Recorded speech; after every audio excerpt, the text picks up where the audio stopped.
હવામાન વિભાગે જે મુજબ આગાહી કરી હતી, સૌરાષ્ટ્રના કેટલાક વિસ્તારોમાં વરસાદી માહોલ છવાયેલો છે. ગીર સોમનાથ, જૂનાગઢ ગ્રામ્યમાં પણ વરસાદ છે. મોરબી અને જામનગર ગ્રામ્યમાં વરસાદી માહોલ.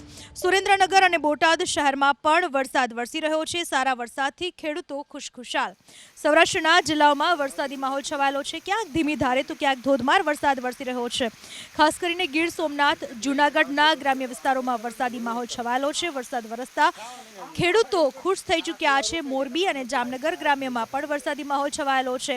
વરસાદને પગલે ખેડૂતોએ રાહતનો શ્વાસ લીધો છે અને સાથે સાથે ખેડૂતોએ વાવણીની શરૂઆત પણ કરી દીધી છે.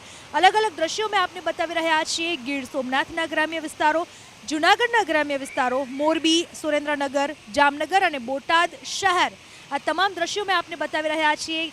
આજે બપોર બાદ વાતાવરણમાં પલટો આવ્યો. ક્યાંક ધીમી ધારે તો ક્યાંક ધોધમાર વરસાદ વરસી રહ્યો છે. વરસાદ વરસતા વાતાવરણમાં ઠંડક પ્રસરી ચૂકી છે. ખેડૂતોએ ખેતી પાકનું વાવેતર કરી દીધું છે અને આ સમયે વરસાદ વરસતા ખેતી પાકને પણ સારો એવો ફાયદો મળી રહેશે.